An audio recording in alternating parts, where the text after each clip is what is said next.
He escogido 12 palabras que se usan muchísimo en España.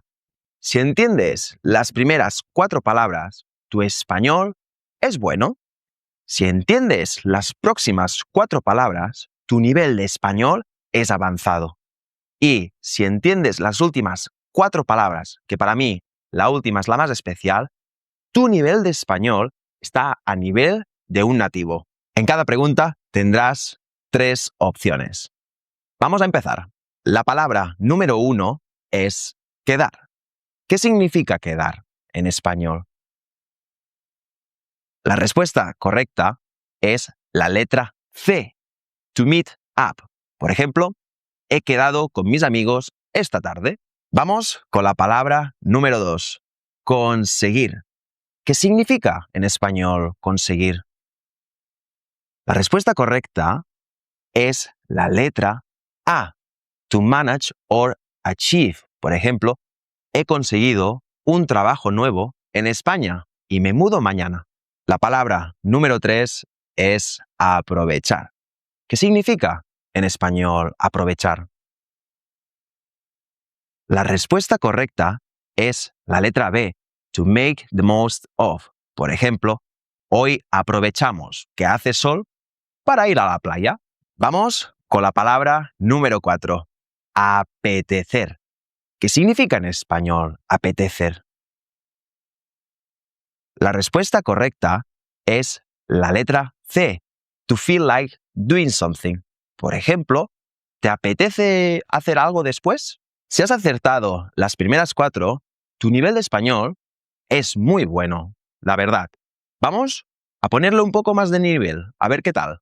Vamos con la palabra número 5. Despistado. ¿Qué significa en español ser despistado?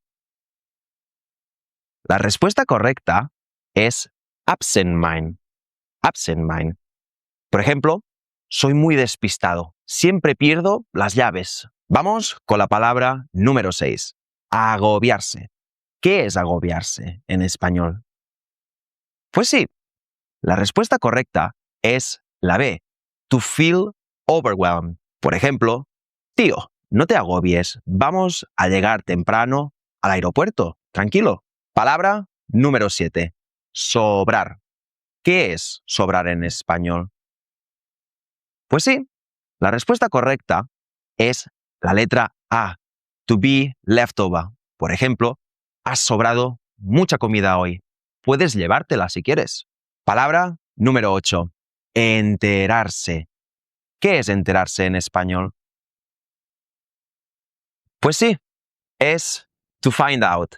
Por ejemplo, me he enterado de que Pablo está con María. No lo sabía.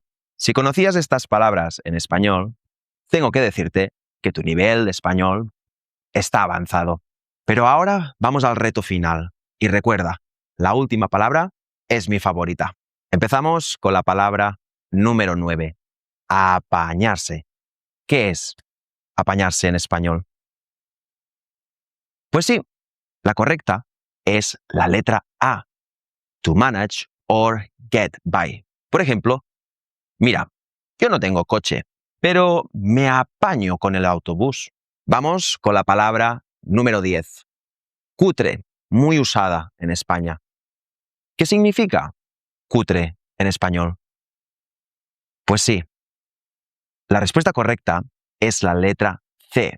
Shabby, tacky or low quality.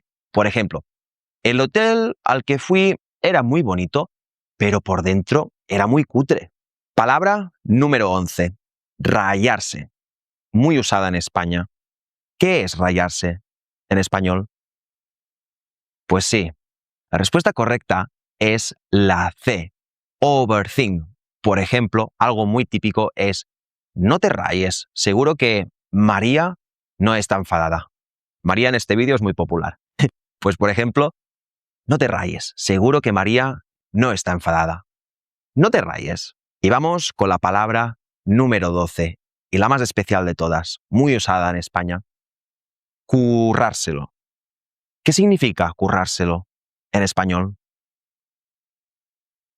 Pues sí, la letra correcta es la A. To put a lot of effort into something. Por ejemplo, María se ha trabajado mucho la presentación para la escuela.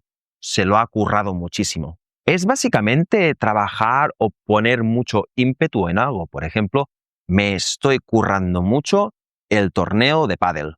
Como mucho esfuerzo o mucha dedicación, básicamente.